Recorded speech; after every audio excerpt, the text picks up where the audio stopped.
Compressing the internal spring in a motorcycle fork can be an awkward job, but the laser fork spring compressor makes it straightforward. First, assemble the collar to the preload tube,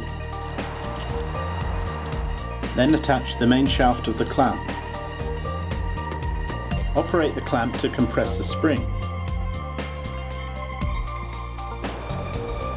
The top fixing and lock nut are now easily accessible, letting you dismantle the fork and remove the internal components.